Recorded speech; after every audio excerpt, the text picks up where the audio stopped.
네, 갖은 과격한 발언, 또 내란 선동 혐의 등등으로 인해서 경찰의 수사를 받고 있는 정광훈 목사. 그동안 체포영장까지 발부됐는데도 경찰에 출석을 하지 않았지만 어제 출석을 했다고 합니다. 직접 얘기 듣고 가겠습니다. 앞으로 뭐 내란 선동 이런 거에 대해서 출두를 하나 안 하는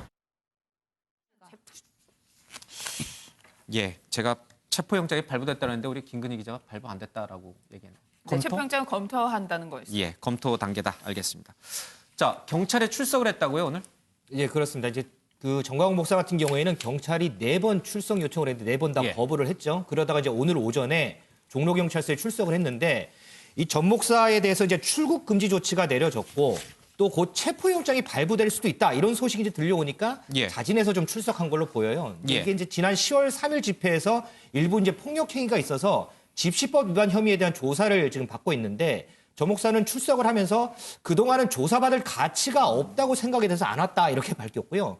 또 전 목사 같은 경우에는 이제 내란 선동 혐의 등도 지금 받고 있어요. 근데 이에 대해서도 근데 문재인 대통령을 먼저 수사하기 전에는 이 내란 선동 혐의로 경찰에 출석하진 않겠다. 또 이렇게도 밝히기도 했습니다. 예. 김근희 기자. 네. 이 수 기자 때 경찰서 출입하다 보면은 이렇게 이제 출석하러 오는 분들 많이 있잖아요. 굉장히 큰 소리 치지만은 사실 또 겁을 먹는 경우도 좀 있어요, 그렇죠?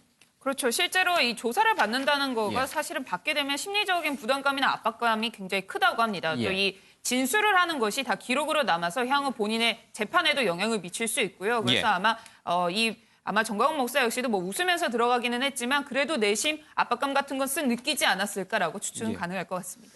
조사받을 가치가 없다고서 큰 소리를 쳤지만 사실은 조사받는 상황에서 심리적으로 여러 가지 변화가 있을 가능성이 있다. 검찰 조사도 마찬가지죠. 검찰 청사 앞에 섰으면은 뭐 성실히 임하겠다 그렇게 들어가긴 합니다만 검사를 막상 대면하고 나면은 있던 얘기 없던 얘기까지 다 술술 털어놓는다고 합니다.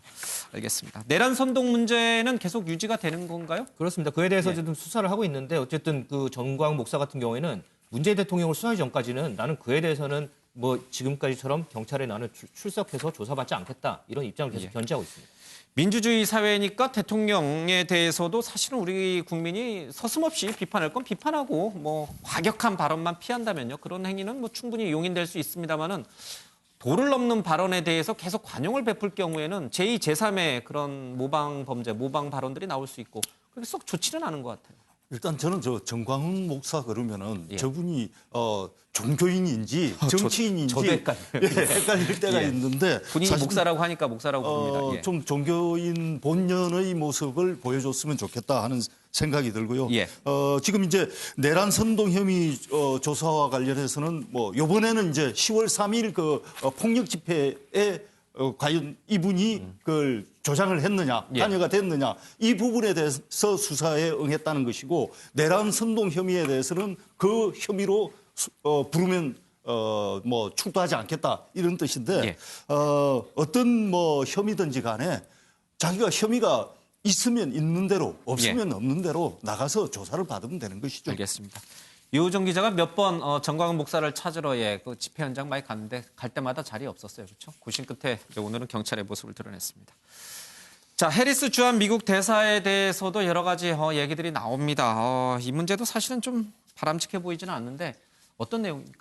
네, 국민주권연대라는 곳이 내일 이 미 대사관 앞에서 그렇습니다. 내일 미 대사관 앞에서 이 해리스 대사 참수 경연대회를 하겠다라고 하면서 그 내용이 담긴 포스터가 지금 화면에 나오고 있는데요. 그러면서 이 해리스 참수 생각 공모전까지 하겠다라고 했는데 무슨 이야기냐면 이 해리스 대사가 이 앞서 이 여야 국회의원들을 만나는 자리에서 이 문재인 대통령이 종북 좌파에 둘러싸여 있다는 보도가 있다라는 식으로 발언했다는 내용이 알려져서 논란이 됐었는데요. 이와 관련해서 이 부적절하다라고 하면서 이같이 해리스 대사에 대해서 뭐 참수까지 하는 경연대회를 열겠다라고 한 겁니다. 그러면서 이 참수 생각 공모전을 열어서 여기에서 댓글이 가장 많이 달린 안을 직접 뭐 시연을 하겠다라고 밝혔다가 논란이 되자 현재는 그 처음에 SNS에 올렸던 글을 삭제한 것으로 알려졌습니다. 경찰은 뭐라고 그럽니까? 네, 이 외교 공간은 비인 협약에 따라서 보호해야 할 의무가 있습니다. 그렇기 때문에 오늘 집회 역시 이제 제한을 하거나 금지를 통보할 계획이라고 전했습니다.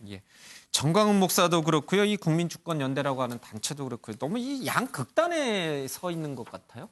뭐 사회에 여러 가지 다양한 의견이 있을 수 있지만은 이런 단체들의 의견은 정말 그 균형 감각이 상실됐다, 품위도 상실됐다 이런 부분을 지적하지 않을 수 없는데 사실은 지금 우리 외교관도 전 세계 뭐 거의 160개국 이상의 나라에 우리 외교관이 나가 있는데 현지인들과 우리 외교관의 생각이 다르다고 해가지고 우리 외교관들에 대해서 저런 행동을 현지인들이 보인다면 우리가 어떻게 또 느끼겠습니까? 그래서 역지사지의 그 생각으로 외교관에 대해서 존중해야 될 부분은 또 존중을 해야 되고 균형 감각에서 보더라도 그 사실은 중국에서 사드 보복할 때 우리한테 얼마나 무례하게 했습니까? 그런데 중국에 대해서는 또 저런 단체가 없어요.